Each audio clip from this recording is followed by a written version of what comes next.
안녕하세요. 저는 예쁜 딸아이 한 명을 키우고 있는 40대 워킹맘입니다. 여러분, 그런 말 아시나요? 늦었다고 생각할 때가 가장 빠른 때다. 라는 말을 전 요즘 굉장히 많이 하는데요. 제 인생에 있어서 정말 큰 선택이 한 번 있었습니다. 그 선택으로 인해 제 인생은 정말 많이 바뀌었어요. 그때 겪었던 일들을 한번 속 시원하게 털어놓아 보려고요. 저희 집은 할머니, 할아버지와 함께 살았습니다. 아빠는 직장에 다니셨고 엄만 간간히 식당 알바나 청소 알바를 하시며 저와 오빠를 키우셨어요. 전 항상 엄마를 볼 때마다 마음이 참 많이 아팠는데요. 그 이유는 바로 엄마가 심한 시집살이를 당하셨기 때문입니다. 할머니는 정말 엄마에게 못되게 구셨어요. 항상 엄마의 살림을 못마땅해 하셨고 대놓고 무시를 하시기도 했습니다. 한 번은 다 같이 저녁을 먹는데 할머니가 뜬금없이 예전 아빠가 선보려고 했던 여자 이야기를 꺼내시더라고요. 내가 오늘 얼마나 기가 막힌 얘기를 들었는지 아니? 그때 우리 아들 소개해주겠다고 했던 우리 동네 유지집 딸 있지? 그 집이 글쎄 아주 그냥 투자가 대박 나서 집을 이번에 새로 올린다고 하더라. 아휴, 그 집안 딸이랑 우리 아들이 결혼했으면 이 모양 이 꼴로 살지도 않았을걸. 엄마, 그런 얘기 뭐하러 해? 다 지나간 얘길.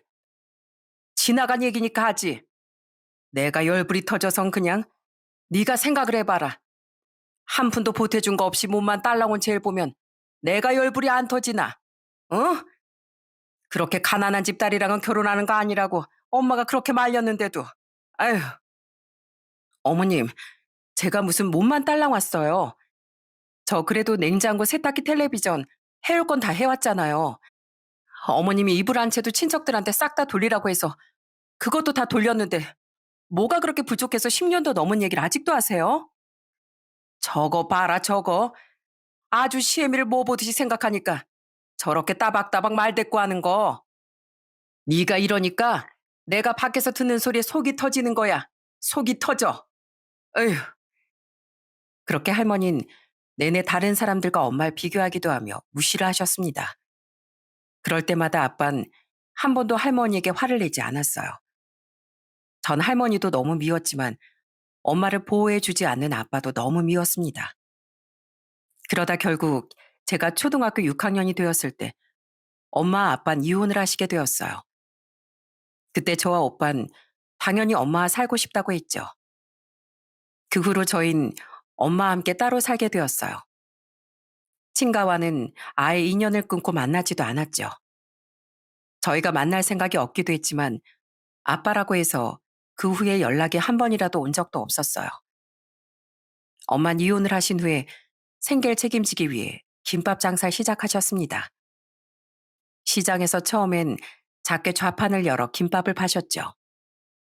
그렇게 조금씩 돈을 모으시곤 작은 가게에서 본격적으로 김밥집을 하셨어요. 전 학교 끝나고 집에 가는 길에 들러 엄마 옆에서 김밥 파는 걸 도와드리다가 또 집에 오면 엄마가 김밥 재료를 손질하는 걸 도와드리곤 했습니다. 어느 날은 엄마가 새로운 김밥을 한번 만들어 보시겠다며 이것저것 재료를 넣어보고 저 오빠한테 먹어보라고 하신 적이 있었어요. 자, 이거 먹어봐. 엄마가 새로 만든 건데 어떤지 한번 먹어볼래? 여기에 엄마가 볶은 김치를 넣어봤는데 어때? 괜찮은 것 같아? 우와, 엄마, 이거 진짜 맛있어. 김치볶음밥 같아. 엄마가 만든 거야? 와, 진짜 맛있는데? 그치, 오빠?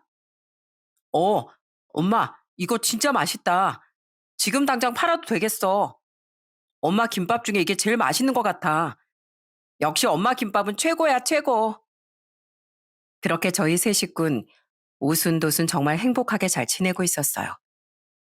경제적으로 풍족한 건 아니었어요. 아무래도 작은 김밥집을 운영하는 것이었기에 넉넉한 형편은 아니었지만 정말 마음이 편안하고 좋았습니다.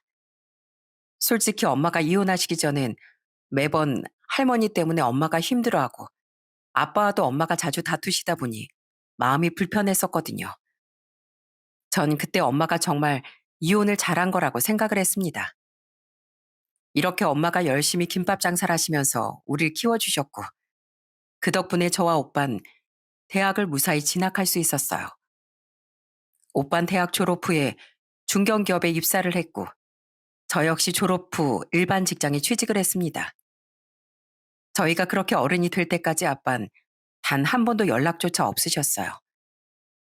정말 어떻게 그 오랜 세월 동안 연락 한 번도 없고 찾아오지도 않는지 처음엔 원망을 하다가 나중엔 그냥 잊고 살았습니다. 그러다 20대 후반이 되었을 때 회사로 누군가가 찾아왔다는 소리를 듣고 로비로 나가게 됐어요. 그때 마주한 사람은 바로 아빠였습니다. 무척이나 초췌한 얼굴에 엉망인 차림으로 서 있었지만 단박에 그 사람이 아빠라는 걸 알 수 있었죠. 그런데 더 어처구니 없었던 게 뭔지 아시나요? 바로 아빠는 저희를 보고 싶어서 온 게 아니라 돈이 필요해서 온 거였어요. 저 쿠키야, 있잖아. 아빠가 요즘 사업이 망해서 신용불량자가 됐다. 이러다 길거리에 나앉게 생겼어. 아빠 돈 좀 주면 안 되겠냐? 20년 만에 찾아와서 한다는 말이 돈 달라는 거예요? 정말 대단하시네요. 아빠 그렇게 좋아하는 할머니 할아버지한테 달라고 하세요. 네 할머니랑 할아버지 다 돌아가셨다. 아빠뿐이야. 그래도 핏줄인데 아빠 도와줄 거지? 아빠 이혼하시고 언제 한번 우리 찾아오신 적이라도 있어요? 아니면 양육비라도 한번 엄마한테 보내신 적은 있으시고요? 그건 아빠가 상황이 안 좋아서 그랬어. 이혼도 했고 내가 무슨 염치로 너희를 찾아가겠니? 염치요? 그렇게 염치 찾으시는 분이 엄마랑 이혼하시자마자 다른 여자랑 살림까지 차리셨어요? 돈 필요해서 오신 거면 다시는 저 찾아오지 마세요. 너 어떻게 아빠한테 그래? 그래도 네가 자식인데 아빠를 좀 도와줘야 하지 않겠어? 당신은 내 아빠가 아니에요. 당신이 우릴 버린 것처럼 우리도 당신 버린 지 오래니까. 정말 뻔뻔한 아빠 행동에 저는 그동안에 조금이라도 남아있었던 아빠에 대한 궁금함도 싸그리 사라지고 말았어요. 냉정하게 제가 거절을 하자 고개만 푹 숙이고 가시더니 다행히도 다신 찾아오지 않으셨죠. 그렇게 아빠와의 인연은 완전히 끝이 나버렸습니다. 나중에 오빠에게도 물어보니 오빠에게도 이미 한 번 찾아갔더라고요. 오빠 역시 칼같이 거절을 했고 또다시 찾아온다면 그땐 가만히 두지 않겠다고 얘기를 했다더군요. 저흰 그 사실을 엄마에겐 얘기하지 않았지만 저런 사람과 엄마가 일찍 이혼했다는 게 다시 한번 다행이라고 생각을 했어요. 그러다 오빠가 30대 초반이 되었을 때 결혼을 하게 되었어요. 사실 그 전에 한 번도 여자친구를 소개해주거나 데리고 온 적이 없어서 저 엄만 연애는 제대로 하고 있는지 걱정이 많았거든요. 오빠가 워낙 조용하고 내성적인 성격이라 혹시나 여자친구도 못 만나고 있는 건 아닌가 했더니 갑자기 결혼을 한다고 하길래 엄청 놀라기도 했습니다. 그런데 더욱 놀라운 건 따로 있었어요. 처음 세원이를 인사시키러 온 날, 저희 세원이를 보고서 아주 깜짝 놀랐습니다. 세상에 키도 크고 늘씬하고 옷도 엄청 고급스럽고 깔끔하게 차려입고 왔는데 얼굴도 예쁘더라고요. 너무 놀라서 그날 밥이 입으로 들어가는지 코로 들어가는지도 모를 정도였어요. 세원이가 가자마자 저와 엄만 오빠한테 놀라서 물었습니다. 오빠, 어떻게 만났어? 난 오빠가 여자친구 있는 줄도 몰랐는데 어떻게 저런 사람이랑 결혼한다고? 와, 오빠 진짜 성공했다, 성공했어. 뭘 또 성공까지야. 엄마는 어떻게 생각해? 여자친구 어떤 거 같아? 여자친구 집에선 결혼 허락은 하셨는데 여자친구가 아직 사회생활을 많이 안 해서 모아둔 돈이 없어. 그래서 결혼 준비는 내가 해야 될 것 같은데. 돈이야 있다가도 없는 거고 니들은 아직 젊으니까 금방 모을 수 있을 거다. 네가 좋다고 하는데 엄마가 반대할 일이 뭐가 있겠니? 니들 둘이서 알아서 잘 준비해봐. 그렇게 오빤 결혼을 하게 되었습니다. 그런데 오빠가 결혼하고 나서부터 조금씩 이상한 일들이 벌어졌어요. 결혼을 하고서 1년쯤 되었을 때 어느 날 오빠가 저녁 늦은 시간에 할 말이 있다면서 집으로 온 적이 있었습니다. 집에 온 오빠의 얼굴은 새신랑이 맞나 싶을 정도로 얼굴이 아주 반쪽이 되었더라고요. 분명 무슨 일이 있구나 싶었죠.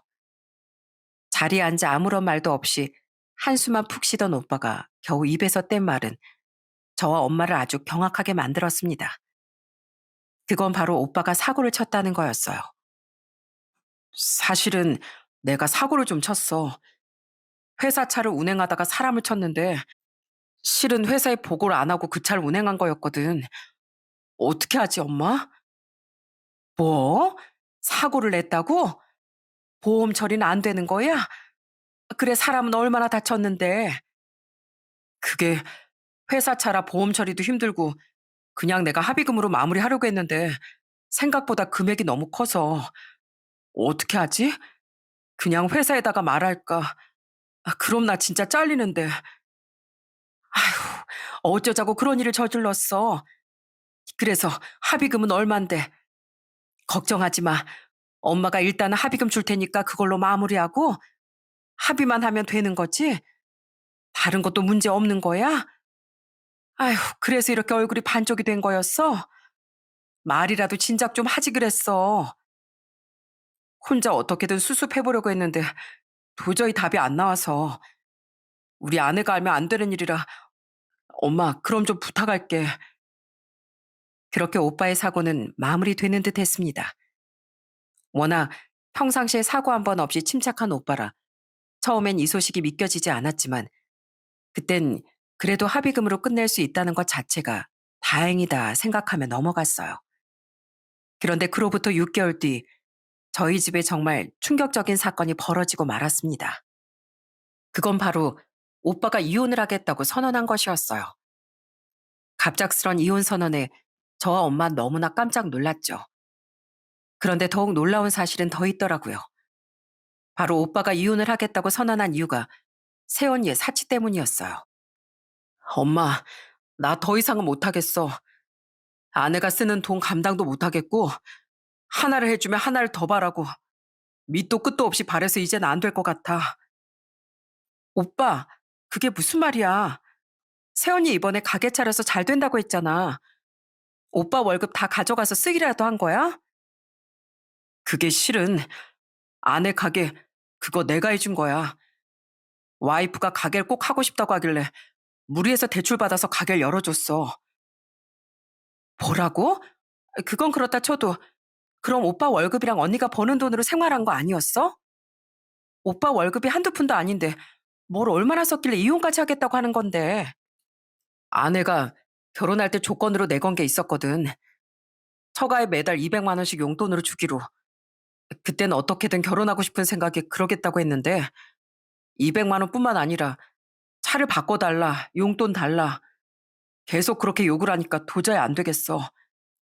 그리고 엄마, 저번에 내가 회사 차로 사고 냈다고 해서 받았던 돈, 그것도 실은 아내가 가게 리모델링 하고 싶다고 해서 신용대출을 더 이상 받으면 무리인 것 같아서 내가 거짓말한 거야. 정말 죄송해, 엄마. 저와 엄만 펑펑 울면서 잘못을 고하는 오빠를 보며 진짜 충격에 아무런 말도 하지 못했어요. 어떻게 지금까지 거짓말하면서 엄마한테까지 손을 뻗을 수 있는지 너무 화가 나더라고요. 정말 처음엔 오빠고 뭐고 밖으로 내쫓을까 생각도 했습니다. 그런데 엄만 그런 오빠를 한참 동안 바라보시더니 꼭 안아주셨어요. 그러면서 오빠에게 얘기를 하셨습니다. 그래, 사람이 그럴 수 있어. 살다 보면 저 사람도 내 마음과 같다고 착각할 때가 있더구나. 어쩌겠니 이미 벌어진 일을. 이제라도 잘못된 거 바로 잡으면 된다. 그러니 그만 울어. 엄마, 정말 죄송해요. 진짜 내가 한순간에 미쳐가지고 그 여자한테 모든 걸 다 줘버렸어. 정말 죄송해요. 내가 네 엄마인데 어떻게 널 보고 냉정하게 내칠 수가 있겠어. 우리 아들, 그래 얼마나 힘들었니? 그동안 혼자서 얼마나 끙끙 앓으며 힘들어했겠어. 아무리 자식이 거짓말을 해도 용서해 줄 수 있는 건 부모야. 고생했다 아들. 그렇게 엄만 오빠의 잘못을 따뜻하게 안아주셨어요. 오빤 이혼을 하면서 본가로 들어왔고 그 후로 엄만 오빠의 빚을 갚아주셨어요. 정말 다행히 오빤 그 뒤로 정신 차리고 월급을 받으면 절반은 엄마에게 빚으로 갚았습니다. 우여곡절이 있었지만 그래도 엄마 덕분에 저희 집은 위기를 그렇게 넘길 수 있었어요. 그러다 제가 30대 중반에 저도 결혼을 하게 되었어요. 남편은 저보다 나이가 2살 어렸는데 참 어른스럽고 그냥 보기엔 저보다 어리다는 생각이 전혀 들지 않는 사람이었죠. 결혼하고서 그 해에 전 바로 임신을 하게 되었고 아들을 1명 낳았습니다. 그런데 출산을 하고 나서부턴 상황이 확 달라지더군요. 특히나 시어머니와의 갈등이 정말 심해졌습니다. 한 번은 아이가 100일 정도 되었을 때인데 아이 수유를 하고서 재우며 잠시 피곤해 잠이 들었었어요. 그런데 갑자기 현관 비밀번호가 눌리는 소리가 들리더라고요. 전 너무나 깜짝 놀라 화들짝 깨어났습니다. 그런데 현관문을 열고 들어오는 사람을 보고서 더 놀랐어요. 그건 바로 시모였습니다. 어머님, 어떻게 오셨어요? 아니, 비밀번호는 또 어떻게 하셨어요? 아들한테 물어봤지. 뭐야, 너 여태까지 자고 있었니? 아유, 애 자면 그때 틈틈이 살림을 해야지. 이게 뭐야, 이게. 집안 꼴이 아주 엉망이네. 애 잔다고 같이 들어 누워가지고 자면 어떻게 할 거야? 너 이런 꼴로 우리 아들 퇴근해서 집안일 시키는 거 아니지? 네? 갑자기 오셔가지고 그게 무슨... 자, 이거나 받아라. 저번에 보니까 아들 목소리가 안 좋아 보여서 내가 사골 좀 고아왔다. 가서 냉장고에 넣어뒀다가 저녁에 우리 아들 오면 끓여줘라. 우리 아들은 칼칼한 거 좋아하는 거 알지? 청양고추 있니? 없으면 얼른 가서 사와. 사오는 김에 내가 반찬 좀 해줄 테니까 재료도 가서 얼른 사오거라. 시모는 정말 시도 때도 없이 집을 쳐들어오곤 했습니다. 처음엔 미리 연락 좀 해달라고 말을 하기도 했지만 전혀 제 말을 듣지 않으셨죠. 심지어 제가 씻고 있을 때 그 사이에 시모가 집에 들어와 제가 엄청 놀란 적도 있었습니다. 이 일로 남편에게 하소연을 해보기도 했어요. 그런데 남편 반응은 대수롭지 않다는 반응이었어요. 여보, 어머님한테 제발 좀 연락하고 와달라고 하면 안 돼? 나 진짜 몇 번이나 놀랐는지 몰라. 내가 어머님한테 제발 연락해주라고 미리 연락만 해달라고 몇 번을 얘기했는데 내 말은 전혀 안 들으셔. 야, 엄마가 올 수도 있지 뭐 그런 거 가지고 그래. 엄마가 같이 살자고 하는 것도 아니고. 그리고 와선 청소도 도와주고 애도 봐주고 거기다가 반찬도 해주고 가시잖아. 그거 다 당신 좋아하는 것만 하고 가시는 거잖아. 청소를 무슨 도와주셔. 나보고 여기 닦으라 저기 닦아라 명령만 하시는 거지. 그리고 아이 봐주시는 것도 그래. 애 수유하는 거 그냥 눈앞에서 계속 구경하시고 한 번 안아주지도 않으시고 눈으로만 그냥 보신다니까. 나 정말 쉴 틈이 없어. 그럼 우리 엄마한테 오지 말라고 해? 어떻게 그렇게 해. 엄마도 손주 보고 싶으시니까 오시는 건데 내가 그럼 조심하라고 말할게. 그렇게 남편과 얘기를 했어도 시모는 결국 자기 뜻대로만 하셨습니다.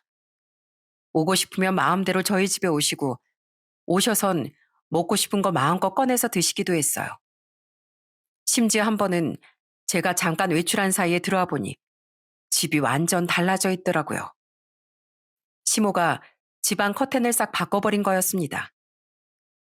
이에 어떠니? 이게 훨씬 낫지 않어? 아유, 어떻게 넌 센스가 그 정도밖에 없어. 이렇게 환한 커튼으로 싹 달아줘야 집안이 환하지. 내가 바꾼 게 훨 낫다, 나. 어머님, 이걸 왜 바꾸셨어요? 저희 엄마가 결혼할 때 해주신 건데 그렇게 마음대로 바꾸시면 어떻게 해요? 아유, 센스가 아주 모전여전인가 보네. 사돈이 해준 건 줄 내가 알았니? 그냥 이렇게 해서 살아. 이게 훨 나으니까. 나한테 고마워해야지. 다짜고짜 넌 그렇게 화를 내면 어떻게 하니? 어머님이 마음대로 바꾸시니까 그렇죠. 저희 집 살림은 제가 알아서 할게요. 제발 마음대로 이렇게 바꾸시지 마세요. 시모는 정말 마음대로 집안 살림을 바꿔놓기도 하고 수납장 이곳저곳 다 뒤져 멋대로 위치를 바꾸기도 했습니다. 그럴 때마다 그러지 말라고 얘기를 해봐도 소용이 없더라고요. 거기다가 시모는 자기 아들밖에 몰랐습니다. 제가 남편보다 2살이 많다는 것 자체로 이것저것 지적질을 매번 하더라고요. 한 번은 집에서 밥을 먹는데 뜬금없이 저한테 미역 무침을 내밀더니 웃으며 얘기를 하셨어요. 예, 넌 우리 아들보다 나이도 많은데 이런 거 많이 먹어야 돼. 여자들은 피부가 생명인 거 알지? 봐라, 봐. 아, 우리 아들은 저렇게 탱탱한데 넌 2살이나 많으니까 푸석푸석 주름도 많고 미역 많이 먹으면 피부 좋아진댄다. 고기 말고 넌 이거 먹어. 에이, 엄마, 그거 먹는다고 피부가 진짜 좋아지겠어? 난 우리 와이프 2살 많은 거 크게 신경 안 써. 그래, 그래. 역시 우리 아들이다. 얘, 너는 참 복 받았다, 얘. 어디 가서 아들보다 나이 많은 며느리 받아준다니? 우리니까 받아준 거지. 안 그래? 정말 모자가 둘이서 히히덕거리면서 사람을 놀리는데 입맛이 그냥 뚝 떨어지더라고요. 사실 시모도 시모지만 더 머리가 아픈 사람은 또 있었습니다. 그건 바로 남편이었어요. 그렇게 결혼 전엔 든든하고 누구보다 어른스러웠던 사람이 남편이었는데 결혼하고 나선 아주 어린애가 따로 없더라고요. 무엇보다 뭐든 멋대로 자기 감정대로 하는 게 딱 자기 엄마를 쏙 빼닮아 있었습니다. 한 번은 같이 중국집에 갔는데 제가 시키지도 않은 짬뽕을 앉자마자 바로 주문을 해버리더군요. 그래서 전 황당해서 물어봤어요. 여보, 나 짬뽕 안 먹는 거 알면서 왜 짬뽕을 2개나 시켰어? 나한테 미리 물어봐야 되는 거 아니야? 에이, 싫어하는 것도 먹어봐야지. 그렇게 편식하면 어떻게 하냐? 그냥 먹어봐. 여기 짬뽕 맛있다니까? 아니, 당신 마음대로 그렇게 하는 게 어딨어. 기분 좋게 밥 먹으러 왔는데 먹고 싶은 거 먹게 해줘야지. 아, 이미 시켰는데 뭐 어쩌자고. 그럼 가서 당신이 바꾸겠다고 하던가. 왜 나한테 성질이야? 아니, 먹기 싫으면 먹지 마. 남편이 자기 멋대로 하는 행동을 볼 때마다 딱 시모가 떠올랐습니다. 피는 이래서 못 속이는구나 싶었어요. 그러던 어느 날 남편이 무슨 일이 있는지 집에 와서 술만 매일 마실 때가 있었습니다. 그렇게 회식을 좋아하던 사람이 회식 날에도 매번 일찍 오기도 했거든요. 그래서 식탁에 앉아 한숨만 푹푹 쉬는 남편에게 왜 그러는지 물어봤어요. 당신 왜 그래? 어제고 오늘이고 오자마자 소주부터 마시고 뭔 일 있어? 회사에서 무슨 일이라도 있었던 거야? 아니야. 그냥 회사 일이 힘들어서 그렇지. 그때 내가 말했었지? 그 과장이란 사람 아주 그냥 날 못 잡아먹어서 안달이야 안달. 이 회사를 때려치우든 제야지원. 아, 그때 그 사람? 왜 그래도 처음 왔을 때 능력 있는 것 같다면서 당신이 배울 거 많을 것 같다고 좋아했었잖아. 배울 건 개뿔. 그런 거 하나도 없어. 아주 그냥 밑에 사람 굴리기만 하지. 진짜 돈 벌기 힘들다 힘들어. 그렇게 남편이 하소연할 때면 하루는 식당에서 밥을 먹는데 갑자기 남편이 일어나 앞에 앉아있던 사람한테 시비를 걸더라고요. 남편은 그때 술을 어느 정도 마신 상황이었는데 그 사람이 계속 남편 쪽을 쳐다봤던 것 같습니다. 아, 진짜 뭐야? 당신 왜 재수없게 날 계속 쳐다봐요? 에? 무슨 말입니까? 저 당신 쳐다본 적 없어요. 그 뒤에 있는 TV 본 겁니다. 거짓말하고 있네. 아까 나보고 비웃지 않았어? 왜? 내가 뭐 이상하게 생겼어? 지금 뭐 한번 해보자는 거야? 그러더니 남편이 갑자기 그 사람에게 손찌검을 했어요. 전 너무나 놀라 뜯어 말렸지만 제가 어떻게 남자들을 말릴 수가 있었겠어요? 결국 그 남잔 남편을 끌고 밖으로 나가버렸습니다. 그런데 결과가 어떻게 됐는지 아시나요? 나가서 봤더니 누워있는 사람은 상대방이 아닌 남편이었어요. 괜히 시비를 걸었다가 쥐어 터진 거였어요. 딱 보니 그 사람이 마르고 비리비리해서 자기가 이길 줄 알고 시비를 걸었던 거였는데 오히려 자기가 당한 거였습니다. 신고에 출동한 경찰이 두 사람을 데리고 가 조사를 하다 보니 남편이 먼저 손찌검을 한 것도 밝혀졌고 결국 쌍방으로 끝이 나고 말았어요. 정말 이런 일까지 있으니 남편과 어디 나가는 것도 싫고 속이 아주 터지더라고요. 그 다음날 남편이 일어나자마자 전 바로 종이를 꺼내 남편 앞에 들이밀었습니다. 자, 적어. 당신 이번 일 잘못했어, 안 했어? 잘못했어. 미안해, 여보. 내가 어제 술을 너무 많이 마셨나 봐. 미안해. 그래, 당신이 잘못한 거니까 각서 써. 다시 이런 일 있으면 깨끗하게 헤어지는 걸로 각서 쓰라고. 여보, 미안해. 용서해줘. 내가 다시는 안 그럴게. 그러니까 각서 쓰라고. 다시 한번 이런 식으로 했다간 당신이랑 나랑은 끝이야, 끝. 자식이 있는 사람이 어디서 함부로 행동을 해. 그렇게 남편에게 각서도 받았지만 사실 결혼 전에 몰랐던 모습들을 보니까 정말 너무 답답하고 힘들었습니다. 시모는 시모대로 아주 그냥 스트레스를 주고 남편은 남편대로 사람 속을 터지게 하니 하루도 편안하질 않더라고요. 처음엔 육아휴직으로 집에만 있으니 그것대로 스트레스를 받는 건가 싶어 복직을 하면 나을 것 같다는 생각도 했어요. 그래서 1년 육아휴직 끝에 복직을 하게 되었습니다. 그때 저희 친정엄마가 제 아들을 봐주시게 되었어요. 그래도 엄마에게 많이는 못 드리지만 한 달에 70만 원을 챙겨드렸죠. 그런데 어떻게 아셨는지 시모가 그걸 알고선 저한테 뭐라고 하시더라고요. 이해, 너 네 엄마한테 돈 주면서 아이 맡긴다면서? 어떻게 자기 손주 보는데 돈을 받는다니? 그럼 어머님이 봐주시겠어요? 저 안 그래도 저희 엄마 일도 제대로 못하시고 애 보는 것도 쉬운 일이 아니라서 죄송했는데 그럼 어머님이 봐주세요. 제가 70만 원 드릴게요. 그래? 그럼 내가 봐주마. 나야 돈 받고 내 손주 보면 더 좋지 뭐. 그렇게 전 저희 아들을 시모에게 맡기게 되었어요. 그런데 그렇게 자신만만하던 시모는 채 일주일도 안 가서 두 손 두 발 다 들고 말았어요. 어느 날 출근하려고 하는데 시모가 자꾸 절 졸졸 쫓아오는 느낌이 들더라고요.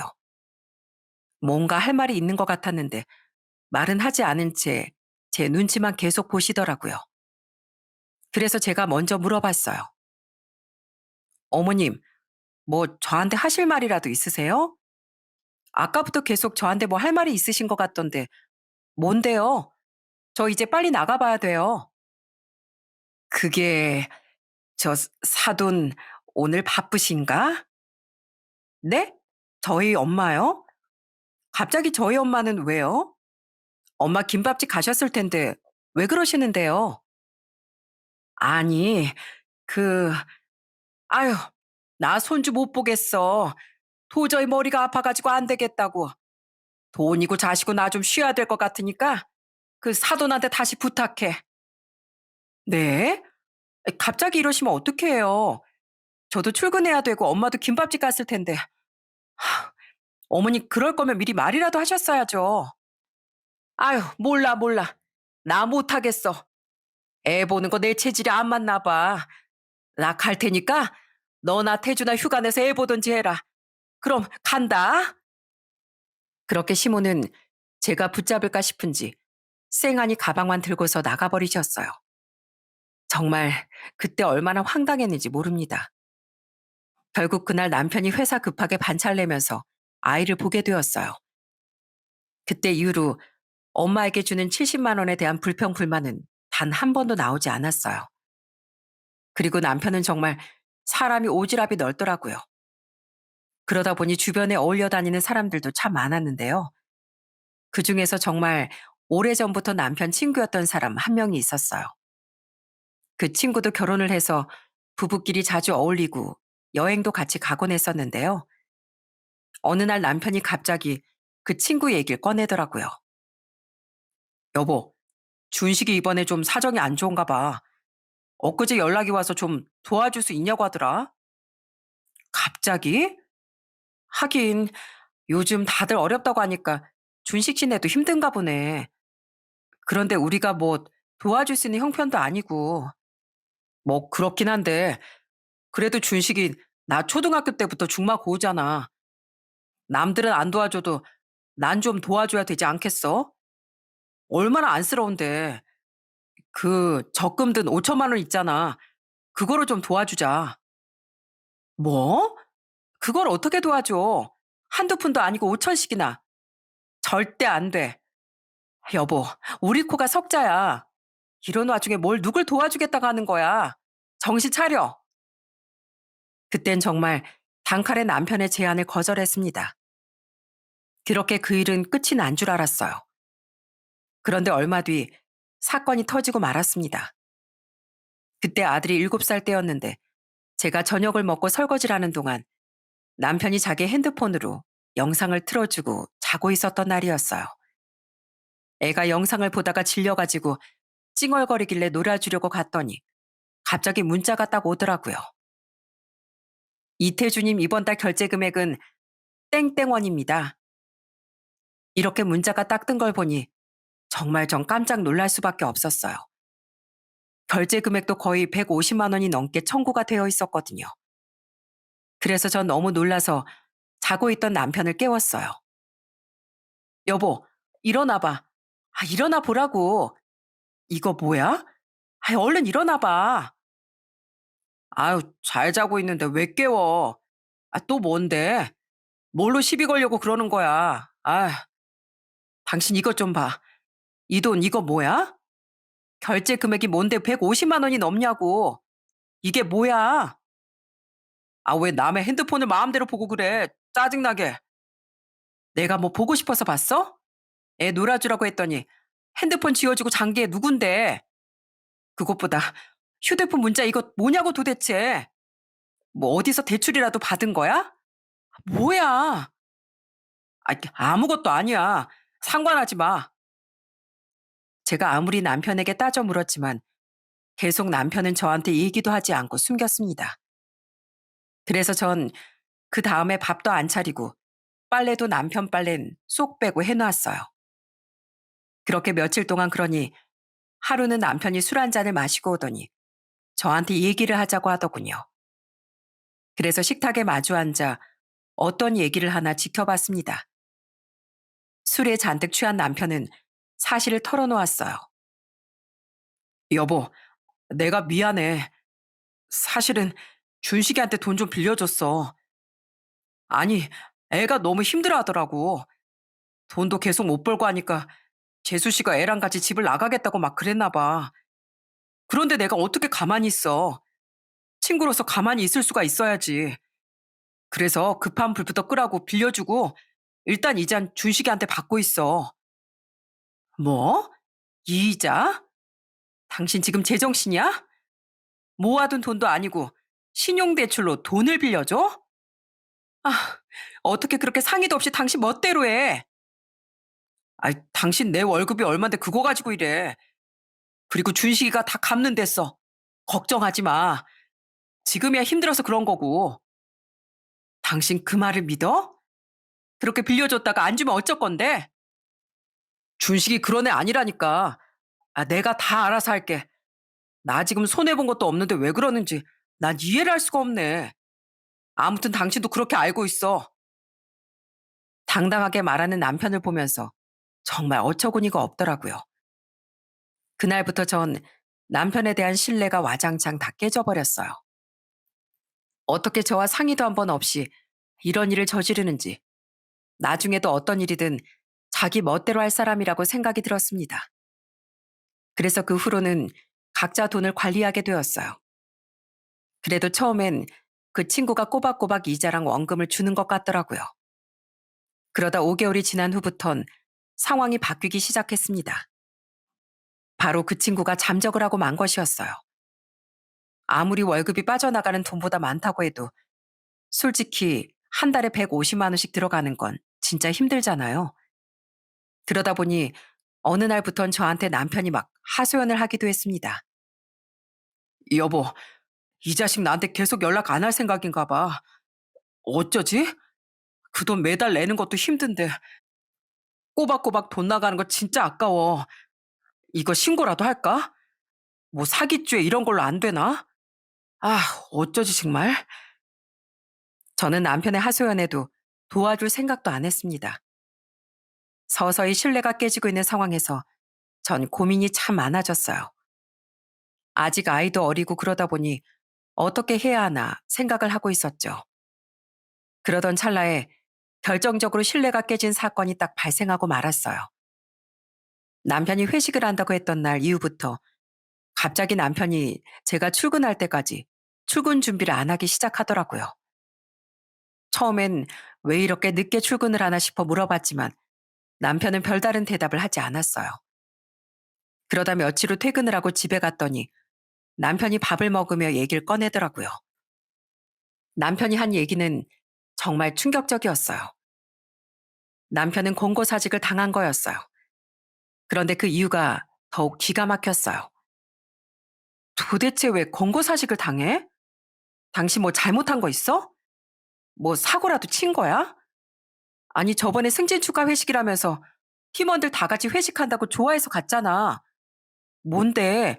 대체 무슨 일인데? 아, 그게 그날 좀 일이 있었어. 그 이 과장 알지? 그 사람이 부장으로 승진했거든. 그거 축하하는 회식 자리였는데 내가 술 마시고 멱살을 좀 잡았어. 뭐? 멱살을 잡아? 도대체 왜? 당신 도대체 왜 그런 건데? 솔직히 나도 열심히 일했는데 그 자식은 승진하고 난 승진이 안 됐잖아. 억울한 마음에 그만 멱살 잡고 좀 흔들었는데 글쎄 그 부장 자식이 날 고소했어. 회사에서도 다 알려주고 그래서 나 권고사직 당한 거야. 저는 남편의 말을 듣고서 정말 기가 차서 말도 안 나왔습니다. 어떻게 모든 사람들이 모인 그 회식 자리에서 그런 짓을 할 수가 있는지 이해가 되지 않더라고요. 거기다가 도대체 남편이 어떻게 사회생활을 했으면 그 회사에서도 누구 하나 남편 편을 들어주는 사람이 없었겠습니까? 진짜 말 그대로 속이 뻥 터지는 줄 알았어요. 그 후로 남편은 정말 백수가 됐습니다. 그래도 남편은 저한테 큰 소리 뻥뻥 치더라고요. 여보, 걱정하지 마. 나 오라는 곳 널리고 널렸어. 나 이태주야, 이태주. 일머리 하나만큼은 다 알아준다고. 이력서만 넣으면 오라는 곳 많으니까 걱정하지 마. 그렇지만 남편에게 연락 오는 곳은 없더라고요. 겨우 연락이 온 한 곳은 연봉이 절반도 되지 않아 아예 남편이 갈 생각을 안 하더군요. 그렇게 백수로 지내는 남편을 보면서 이 사람은 참 답이 없다는 생각이 들었습니다. 그러던 어느 날 친정엄마가 저와 오빠를 부르고선 깜짝 발표를 했어요. 그건 바로 김밥집을 이제 그만두시겠다고 하신 거였어요. 그동안 정말 허리 아파서 힘들어도 놓지 못했던 일이었는데 드디어 은퇴를 선언하신다는 것에 저와 오빠는 무척이나 기뻤죠. 그래서 전 엄마의 은퇴 기념으로 해외여행을 가려고 했습니다. 그동안 국내 여행은 몇 번 가봤지만 해외여행은 한 번도 못 갔었거든요. 그래서 엄마와 유럽 여행을 가려고 계획을 하고 전 남편에게 얘기를 했어요. 여보, 나 다음 달 말에 유럽 좀 갔다 올게. 엄마가 이번에 김밥집 정리한다고 해서 겸사겸사 다녀오려고. 민국이랑 같이 갔다 올 거니까 그렇게 알아? 그래, 알았어. 갔다 와. 처음엔 남편은 별말 없이 알겠다고 하더군요. 그런데 그 다음날 갑자기 남편 태도가 돌변을 했습니다. 뜬금없이 제게 그 예약을 취소하라고 한 겁니다. 전 갑자기 왜 그러나 싶어서 이유를 물어봤어요. 그러면서 하는 말이 정말 기가 막혔습니다. 야, 넌 진짜 생각이 있냐 없냐? 넌 며느리가 돼서 기본적인 예의가 없어, 예의가. 너 지금 시댁 1순위가 되어야 하는 거 아니야? 우리 엄마도 유럽 못 가봤어. 여자가 시집을 왔으면 시댁부터 챙겨야지 누가 친정부터 챙겨? 유럽 가는 거 당장 취소하고 우리 엄마랑 유럽 먼저 갔다 와. 그러고 나서 2순위로 장모님이랑 갔다 오던지. 저는 남편의 말을 듣고 왜 그런지 단박에 그 이유를 알 수 있었죠. 저와 얘기를 하고서 바로 남편의 시모랑 통화를 했던 거였습니다. 역시나 뻔뻔한 이 모자는 끝까지 사람 속을 뒤집어 놓더라고요. 그때 딱 남편의 말에 제 생각이 싹 정리가 되더군요. 그래서 남편에게 바로 얘기를 했어요. 그래? 그럼 어머님한테 유럽 여행 경비 좀 보내라고 해. 우리 엄마가 나랑 해외여행 가는 거 경비 다 된 거거든. 내가 계산서 청구해서 보낼 테니까 그거 다 결제하라고 해. 알았지? 아마 돈 꽤 드실 거야. 아니면 당신이 지금 주던가. 아, 당신 지금 빚 갚는 것도 힘들지 않나? 아니, 그게 아니라, 왜? 빨리 전화드려. 그래야 비행기 티켓이랑 여행 경비 결제하고 준비하지. 내가 지금 바로 보내드릴 테니까 당신이 잘 설명해드리고 보내드리라고 해.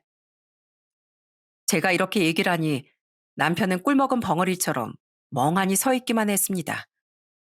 그 모습을 보면서 정말 헛웃음이 나더라고요. 어이구, 인간아. 도대체 넌 언제 사람 될래?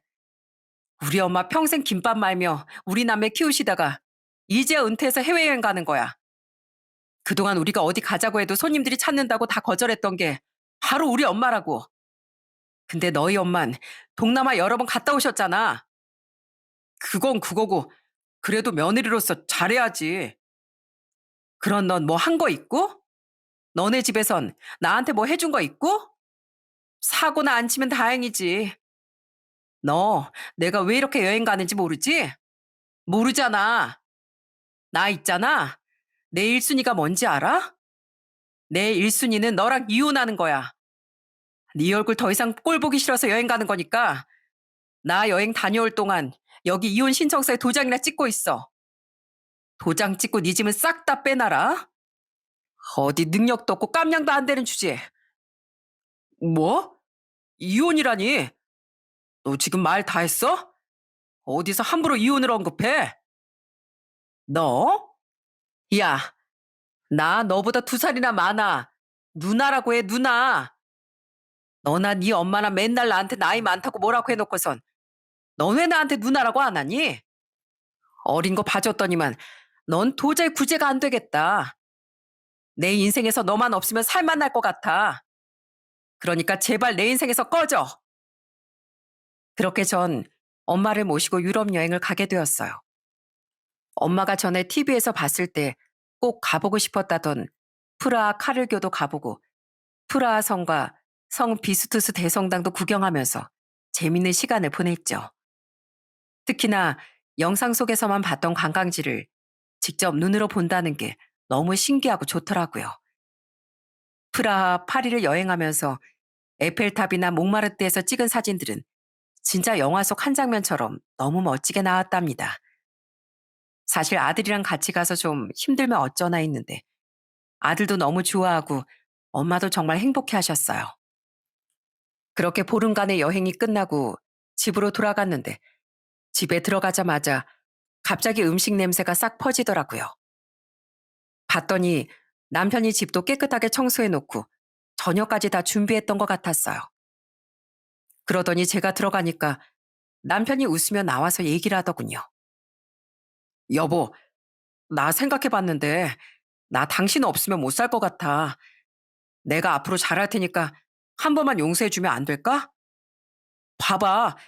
내가 당신 없을 때 집 청소도 이렇게 싹 깨끗이 해놓고 저녁도 다 해놨잖아. 앞으로 내가 잘할게. 어? 한 번만 봐줘. 와, 아주 깨끗이 치워놨네. 이렇게 잘하는 걸 왜 지금껏 안 했을까? 여보, 내가 그래서 앞으로는 잘한다고 하잖아. 내가 이렇게 앞으로 깨끗하게 해놓을게. 근데 어쩌지? 내 마음은 변하지 않았는데? 오히려 내가 저기 유럽 물을 좀 먹어서 그런가? 세상이 다르게 보이고 꿈도 커지더라. 그래서 내 꿈을 이루기 위해선 당신 같은 사람은 없어져야 되겠어. 그러니까 당장 꿈 깨. 아니, 그게 무슨 말이야. 나 당신 올 때까지 얼마나 기다렸는데. 내가 앞으로 당신 행복하게 해줄게. 당신 인생 행복하게 해주겠다고. 야, 너 표리부동이라고 하냐? 에휴, 하기야. 아도 난 네가 뭘 알겠니? 이 누나가 설명해 줄게. 겉에 보이는 언행이랑 속에 가진 생각이 다른 걸 바로 표리부동이라고 하는 거야. 딱 너 같은 사람한테 하는 말이거든? 너 지금은 이러지만 속은 아니잖아. 날 행복하게 해준다고? 그럼 제발 내 인생에서 좀 빠져줘라. 내 유일한 오점이 바로 너니까. 그렇게 전 유능한 변호사까지 선임해서 이혼 소송을 했습니다. 남편은 이혼 안 하려고 버텼지만 결국 몇 개월 뒤 이혼 선고를 받을 수 있었어요. 재산 분할을 하고 양육권은 제가 가지고 오면서 그렇게 끝이 났습니다. 아마 전 남편은 재산 분할을 받은 것 중 친구한테 빌려주려고 대출받았던 그 돈도 갚아야 했을 겁니다. 그런데 진짜 전 남편이 진짜 답이 없다는 걸 또 한 번 알게 된 이유가 있었는데요. 그 사람은 그렇게 재산 분할을 받은 걸로 또 차를 샀더라고요. 정말 아주 답도 안 나오는 인간이었습니다. 그렇게 저와 헤어지고 전 남편은 시댁으로 들어갔습니다. 저 역시 친정으로 들어가 아이랑 같이 잘 살고 있어요. 그래도 아직은 전 남편이 재산 분할하고 남은 돈이 있어 그런지 양육빈 꼬박꼬박 잘 보내주고 있더라고요. 그래도 한 번씩 아들이 아빠를 만나고 오면 하는 말을 들을 때면 참 기가 찰 때가 많습니다. 저번에 한 번은 아빠를 만나러 갔다 오더니 저한테 아이가 있었던 얘기를 말해주더군요. 엄마, 저 다음엔 아빠 보러 안 가면 안 돼요? 왜? 무슨 일 있었어? 엄마, 아빠 맨날 할머니 집 가면 술 먹고 누워 있어요. 할머니한테 아빠가 안주 만들어 달라고 하고 그러면 할머니 제발 좀 이 집 나가라고 나가 살라고 막 화내요. 그래서 거기 가고 싶지가 않아요. 그렇게 자기 아들만 아끼던 시모 입에서 나가라는 말을 했다고 들으니 참 통쾌하더군요. 전 시모는 그래도 아들이니까 버리지도 못하고 전 남편은 자기 집이라 지 멋대로 하고 술 퍼마시며 그렇게 폐인처럼 지내나 보더라고요. 정말 이런 걸 들을 때면 진짜 이혼을 선택한 게 제 인생의 최고의 선택이라는 생각도 들었습니다. 제 최악의 선택은 결혼이었지만 최고의 선택은 이혼이었네요. 사실 처음엔 오빠도 이혼하고 저도 이혼을 해서 엄마에게 정말 너무 죄송한 마음도 있었어요. 그렇지만 엄만 자식들 기죽을까봐 항상 좋은 얘기만 해주신답니다. 한 번은 제가 엄마에게 물어본 적도 있어요. 엄마, 엄마 나랑 오빠랑 다시 이렇게 들어와서 사니까 마음 아프지 않아? 에이, 마음 아프긴. 엄만 우리 아들, 딸이랑 다시 이렇게 같이 사니까 더 행복한데. 북적북적 사람 사는 것 같고 말이야. 엄마, 오래오래 건강하게만 살아. 내가 앞으로 두고두고 효도할게요. 지금은 정말 아들이랑 엄마랑 오빠와 함께 행복하게 잘 지내고 있습니다. 속담 중에 낡은 집을 부숴야 새 집을 지을 수 있다 라는 말이 있죠. 잘못된 선택이 있었다면 그걸 완전히 끝을 내야 새롭게 시작을 할 수 있다는 말입니다. 살다 보면 내 선택이 잘못되었다는 걸 느낄 때가 있는데요. 그럼에도 불구하고 주변 상황이나 여러 가지가 걱정되어 선뜻 뒤돌지 못하는 경우도 많더라고요. 그렇지만 인생의 행복을 위해선 과감한 결단이 필요한 것 같습니다. 여러분들의 인생에서도 이렇게 결단이 필요한 순간이 찾아올 때가 있을 텐데요. 무엇보다 중요한 건 자기 자신의 행복이라는 걸 잊지 않으셨으면 좋겠네요. 여러분들의 행복을 바라며 저는 이만 마치도록 하겠습니다. 모두들 행복하고 건강하세요. 들어주셔서 감사합니다.